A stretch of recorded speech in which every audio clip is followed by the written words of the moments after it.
Nous lisons les psaumes, chapitre 8, versets 4 et 5, qui nous dit, quand je contemple le ciel et que tes doigts qui ont façonné, les étoiles et la lune que tes mains ont disposées, je me dis, qu'est-ce que l'homme pour que tu en prennes soin? Et qu'est-ce qu'un être humain pour qu'en lui tu t'intéresses?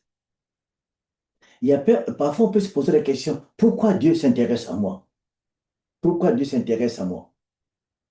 C'est une question positive. Pourquoi Dieu s'intéresse à moi? Pourquoi?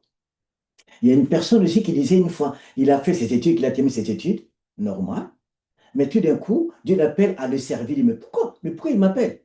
Mais il y a encore des gens à côté, mais pourquoi il s'intéresse à moi d'aller le servir?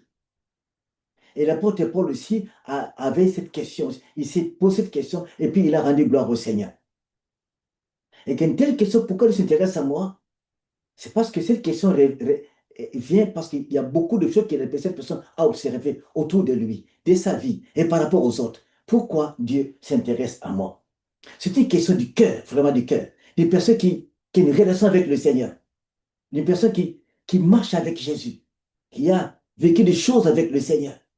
Et une personne qui a des yeux ouverts, qui voit ce qui se passe autour de lui, et me dit, mais qu'est-ce qui se passe? Pourquoi Dieu s'intéresse à moi? Ça, c'est une belle question à se poser parfois. Et qui peut nous amener d'aller plus loin. Pourquoi Dieu s'intéresse à moi? Et je ne sais pas si cela vous est arrivé pour vous poser cette question à vous-même. Pourquoi Dieu s'intéresse à moi? C'est une question du cœur. Mais pendant que l'autre question qu'on peut se poser, est-ce que Dieu s'intéresse à moi? Ça, c'est négatif. Mais quand on se dit, pourquoi il s'intéresse à moi? C'est positif. Parce que je vais faire encore un pas de plus avec lui. C'est une question qui fait de profondeur, d'observation et de grâce. Dans la profondeur, j'ai observé les choses. Pourquoi Dieu s'intéresse à moi? Je vais lire un texte. Dans Jean chapitre 14, verset 22. Jude, celui qui ne sait pas Judas, demanda à Jésus, Seigneur, pourquoi c'est seulement à nous que tu te manifestes et non pas au monde? Jude, l'apôtre, regarde tout ce que Jésus leur donne en tant qu'apôtre, la révélation, la parole. Ils ont accès à des miracles. Pourquoi tu te manifestes qu'à nous et pourquoi pas aux autres? Pourquoi? Quand on observe sérieusement sa vie spirituelle, tout ce que Dieu t'a donné, tout ce que Dieu fait dans ta vie, on peut dire, mais pourquoi Dieu s'intéresse-t-il autant à moi? Et David dit, pourquoi tu t'intéresses à l'homme? Pourquoi tu penses de lui? Il y a un projet, il y a un plan derrière. Dieu a un plan, un projet. Et ce plan, c'est l'éternité. Réellement, tu es le projet de Dieu. Tu es le plan du Seigneur. Il a voulu que tu sois là, sur ton fils, sa fille, et pour l'éternité, il s'intéresse à toi. Ce n'est pas ce que tu possèdes, ce n'est pas ce que tu fais, ce n'est pas ce que tu dis, ce n'est pas ta connaissance qui attire vers toi, mais plutôt, il t'aime simplement. Alors, un tel chrétien qui pose une telle question, c'est une observation profonde, du fond de son cœur, et qui n'a rien à voir avec les saisons. Ça veut dire des joies, des douleurs, des difficultés, d'abondance, pas du tout, rien à voir. Malgré tout ce qui se passe là, il dit, pourquoi tu t'intéresses à moi? Parfois, un tel chrétien passe par des temps difficiles, mais il a une paix dans son cœur. C'est chaud dans sa vie, c'est compliqué, mais il y a une paix dans son cœur. Pourquoi j'ai cette paix-là? Cette paix vient d'où? La paix du Seigneur. Pourquoi moi j'ai la paix dans l'épreuve, dans la tribulation? Et pourquoi pas l'autre? Il s'intéresse à toi. Il te donne la paix. Parfois, avant que Dieu intervienne dans nos actions, dans nos épreuves, il nous accorde d'abord la paix et la réponse va suivre. Dieu est amour. Et si une personne voilà une bonne question, s'il révèle plutôt d'une profonde observation du fond de son cœur de ce que Dieu est en train de faire. Deuxième chose aussi, la deuxième question, et qui cache aussi, qui révèle des temps de louange et de reconnaissance profonde au Seigneur. Parce que tout ce qui se passe, pourquoi le Seigneur s'intéresse à moi? Derrière, il y a un temps de louange, de reconnaissance à tout ce que Dieu peut faire des choses. C'est comme si je comprends que je ne mérite pas tout ce que je possède. Je ne mérite pas tout ce que j'ai.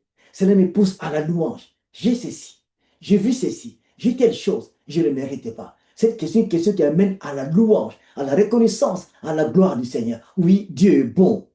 Pourquoi s'intéresse à moi? J'ai ceci. J'ai lu la Bible petit à petit. Je comprends quelques textes de la parole de Dieu. Je comprends quelque chose de la divinité. J'ai les yeux ouverts dans certaines choses. C'est comprendre. et rendre gloire au Seigneur et le glorifier. Et aussi, une personne qui a pu avoir goûté au bienfait de Dieu, qui va se poser de telles questions de l'action divine, où il a l'action du Saint-Esprit Saint agit en lui, par des choses parfaites, extraordinaires. Il vit des choses merveilleuses avec le Seigneur. Et tout ça, c'est le pouce de l'hiver. Tous ces bienfaits du Seigneur qui m'accorde. Pourquoi s'intéresse à moi? Si tu es dans ce cas-là, tu te poses des questions, gloire au Seigneur. Entre dans la louange et dans la reconnaissance au Seigneur. C'est Dieu puissant, c'est Dieu bon, c'est Dieu merveilleux qui s'intéresse à toi. Dieu s'intéressait à David de manière particulière. Après la chute, après la désobéissance de Saül, Dieu regarde ses yeux et dit, j'ai choisi un homme, l'homme selon mon cœur. Mais l'homme qui va choisir selon son cœur va prendre la femme d'autrui Bathsheba. Et c'est ce qui est grave. Mais Dieu savait que David va tomber dans le péché. Mais il s'intéresse à lui. C'est lui qui sauve David. Pourquoi s'intéresse à lui? Pendant qu'il savait que Dieu va tomber. Quand Dieu s'intéresse à nous, il connaît le passé, il connaît le présent, il connaît le futur. Il connaît tout ce que tu vas faire là dans la relation avec lui. Malgré la connaissance profonde de ce que tu vas faire, il s'intéresse à toi. Merci Seigneur. C'est ce qui est mystérieux. Nous les humains, nous pouvons dire que je m'intéresse à toi. C'est parce qu'il y a quelque chose qui l'attire. Ta façon de parler, ta beauté, ta sagesse, ton argent, tes richesses, ta maison qui attire. Oui, je m'intéresse à cette personne, c'est une star. Il y a quelque chose qui attire pour qu'on puisse s'intéresser à quelqu'un. Ce n'est pas le cas de Dieu. Connaissant toutes ces choses-là, il s'intéressait à David, le roi d'Israël. Cet homme-là, malgré ce qu'il est. Et tout ça, David est étonné. Tu t'intéresses à moi. À la fin de sa vie, Dieu lui promet, il y aura une dynastie royale en toi jusqu'à l'éternité. Christ naîtra dans ta lignée. Et David est étonné. Moi, David, tu m'accordes une telle bénédiction. C'est comme s'il était, mais pourquoi tu t'intéresses à moi, David? C'est comme s'il dit, mais j'ai pas tout propre. Parfois, des choses qui ne sont pas bonnes. Tu connais mes fautes. J'ai tué Uri. Et bien, j'ai pris sa femme. Et tout ça, il sait, David. Il se pose la question, pourquoi moi? Chers amis, le Seigneur s'intéresse à nous tels que nous sommes, connaissant le présent maintenant, connaissant déjà le passé que nous avons fait de mauvais, connaissant le futur qui sera parfois compliqué, il s'intéresse à toi. Ça, c'est un temps de louange, arrête de gloire au Seigneur. Merci Père, merci parce que Seigneur, tu m'as sauvé et tu t'intéresses à moi. Troisième chose, c'est aussi une question qui révèle la sensibilité à ce que Dieu tente de faire. Une sensibilité. Tu es tellement sensible à tout ce que Dieu fait, des petites choses, des grandes choses. Ça te pousse, tu es sensible à ça.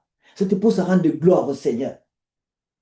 Cette sensibilité revient à dire, quand tu observes autour de toi, il y a des gens que tu connais, des amis, des collègues, des proches, qui ne vivent pas ce que tu vis, qui n'ont pas ce que tu as.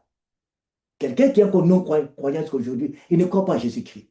Vous lui parlez de Jésus, il ne croit pas du tout, il ne veut pas croire. Mais toi, tu as la grâce d'être déjà là, enfant de Dieu. Et si Jésus revient aujourd'hui, où est-ce qu'il passera l'éternité? Et ce regard-là, tourné vers les autres, non pas la comparaison, mais d'observer ce que tu as. C'est une grâce, une sensibilité à ce que Dieu fait pour toi. Mais l'autre n'ont pas ça. Dieu s'intéresse à toi. Et aussi, pourquoi n'as-tu pas réussi? C'est pourquoi j'ai réussi ces choses-là? Pourquoi il m'a donné ça? Pourquoi il m'a donné telle richesse, telle bénédiction? Pourquoi il m'a guéri de telle maladie? Pourquoi il m'a donné tel travail? Pourquoi il me l'a donné pendant qu'il y a d'autres qui ont donné 30 000, beaucoup de CV sans réponse, tout est négatif. Mais toi, il t'a répondu. Sensibilité, quand tu regardes autour de toi. Et cela aussi, il y avait une déclaration profonde, absolue de la grâce du Père dans sa vie. Dieu me fait grâce. Et tout en comprenant que Dieu fait grâce à qui il fait grâce. Oh, cette parole est toujours forte. Dieu fait grâce à qui il fait grâce. Il fait grâce à qui il veut. Il a fait grâce à Jacob et non pas son frère Ésaïe. Ésaïe, il n'a pas fait grâce à lui. Mais grâce a été accordée à Jacob. Qu'est-ce que Jacob avait fait pour attirer Dieu qu'il fasse grâce? Rien du tout. Qu'est-ce que Ésaïe avait fait de mal pour qu'il soit écarté de la ligne des patriarches? Rien du tout. Mais Dieu voyait les choses. Il a fait le choix selon sa sagesse. Heureux es-tu qui t'a choisi et qui prend soin de toi et qui s'intéresse à toi. Réjouis-toi. Dieu n'est pas un Dieu injuste, mais un Dieu juste. Sa sagesse est infinie. Nous ne pouvons pas la pénétrer ni la comprendre. C'est mystérieux, c'est extraordinaire. Mais il s'intéresse à toi et il prend soin de toi. Réjouis-toi de cette grâce qu'il Dieu t'a faite. Et ça aussi, c'est quelque chose de formidable. Cette sensibilité-là, de voir ce que Dieu est en train de faire, sensible aux actions de Dieu. Il t'a rempli du Saint-Esprit. L'Esprit de Dieu est en toi. Et tu es son fils, tu es sa fille. Alors, quand on regarde à toutes ces choses-là, quelle finalité? Quand je vois tout ce qui se passe, tout le monde qui s'intéresse à moi, quelle est la finalité aujourd'hui? Encore plus, qu'est-ce qu'il faut faire? Le suivre de tout cœur pour ce que j'ai reçu de lui. Le suivre, encore une fois, marcher derrière lui. Jésus dit à Pierre, suis-moi. Alors, si tu accomplis, si tu es dans cet étonnement de ce que Dieu t'a fait grâce, il s'intéresse à toi, un écho, continue à le suivre. Continue à le suivre, à marcher derrière, à suivre le berger. Continue à être le témoin du Christ dans ce monde ici. Que le monde voit que Jésus est réellement vivant. Continue à être ce témoin qui parle de lui. Et aussi, c'est aussi un chemin de la consécration. Persévère dans la consécration. Consacre-toi à cette œuvre qui Dieu t'a appelée, à la vie qui t'a appelée. As-tu un service? As-tu un ministère? As-tu un appel? Continue. Parce que le Seigneur s'intéresse à toi. Ne t'arrête pas. C'est le retour de ta reconnaissance à ce que Dieu fait dans ta vie. Et aussi une question de, comme j'ai dit, vivre en témoin de Christ. Jésus dit aux apôtres, avant qu'ils partent, restez à Jérusalem. Vous recevez une puissance. L'Esprit Saint survenant sur vous et vous serez mes témoins. À Jérusalem, à Judée, à Samarie, jusqu'au plus lointain de la terre. Alors, Jésus a fait de toi son fils, sa fille. Il t'a appelé dans cette paternité extraordinaire. Alors, vis en témoin sur cette terre. Sois un homme, que ta vie soit un témoignage de tous les jours. Vis la différence, encore et encore et encore, par rapport à ce monde. Vis le contre-courant. Le monde va à gauche, toi tu vas à droite. Ne suis pas le monde. Que Dieu t'aide à être un homme, une femme qui garde, qui prend de bonnes décisions sous la grâce du Seigneur. Parce que le Seigneur s'intéresse à toi. Sois béni et fortifié et avance encore et encore pour la gloire de Dieu. Oui, Dieu s'intéresse à toi pour ce qu'il veut, non pas pour ce que tu es, mais pour ce que tu fais. Sois béni.